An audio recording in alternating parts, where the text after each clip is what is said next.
দেশটা 92% মুসলমানের দেশ। মুসলমানের দেশে যদি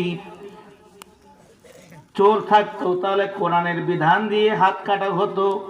আজও কোরআনের বিধান দিয়ে হাত কাটা হয় নাই। এ কারণে চোরের ব্যাপারে যত আইন প্রণয়ন করা হোক না কেন, বাংলার জমিন থেকে চোরকে নির্মূল করা যাচ্ছে না। আমার ভাইয়েরা, যদি আল্লাহর জমিনে, বাংলার জমিনে যদি চোরের বিধান আল্লাহ তাআলার কোরআনের এই আয়াতটাকে আইন বানানো হতো, যেদিন আইন বানানো হবে তারপর থেকে বাংলার জমিনে চোর খুঁজে পাওয়া যাবে না।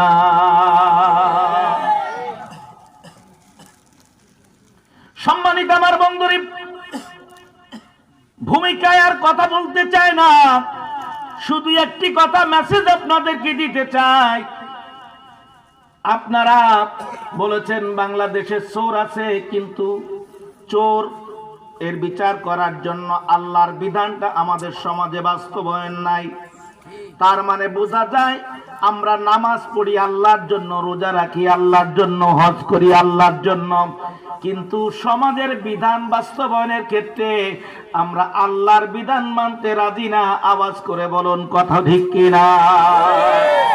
যারা সমাজ পরিচালনার ক্ষেত্রে আল্লাহর বিধান মানতে যারা রাজি না, ওরা কোরআনের ভাষায় ওরা মুশরিক। ওরা কি? জোরে বলেন। এখন বলেন তো, মুশরিক যদি মসজিদের ইমাম হয় তার পিছনে নামাজ হবে? মুশরিক যদি আপনার বাবার জানাজা পড়ায় জানাজা হবে? কথা বলেন না কেন?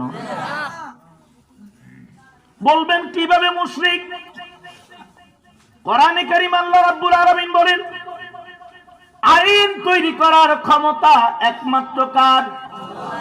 সূরা আলে ইমরান আল্লাহ রাব্বুল আলামিন বলেন, ইয়াকুলুনা হাল্লানা মিন আমরি শাইইন কুল ইন্নাল আমরা কুল্লাহু লিল্লাহ।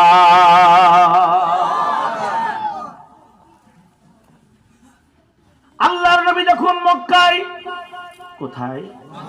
জোরে বলেন। মক্কায়।